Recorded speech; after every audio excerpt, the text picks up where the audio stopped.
ne nous enseigne pas à l'école. Or, nous, Africains, on doit savoir ces choses-là. Bien sûr. Donc, on est assez stupide pour croire la version française, la version des esclavagistes, qui dit que c'est Victor Churchill n'était pas né que nous, on avait déjà aboli l'esclavage. Maintenant, un autre exemple, qui est une aberration encore.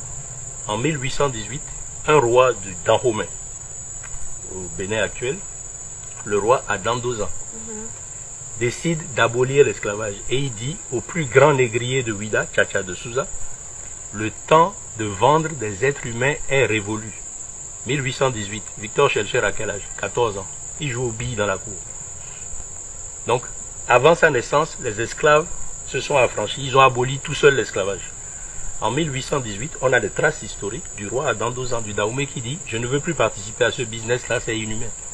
Et il se fait destituer parce que le plus grand négrier, Tchatcha de Souza de Vida, très puissant financièrement, arrose le propre frère du roi, qui est son ministre de la Défense, le prince Gakwe, qui deviendra le roi Guézo, et finance le coup d'État que Gakwe fait à son grand frère. Le roi Adam, donc le roi est destitué et le business peut continuer. Exactement.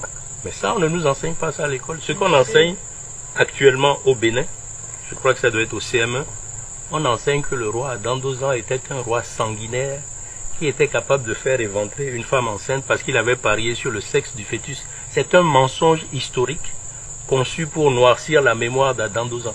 Donc le roi le plus humaniste, l'un des premiers abolitionnistes parmi les rois africains, est noirci dans les livres d'histoire. Jusqu'à aujourd'hui, on enseigne un mensonge aux élèves béninois sur un de leurs ancêtres.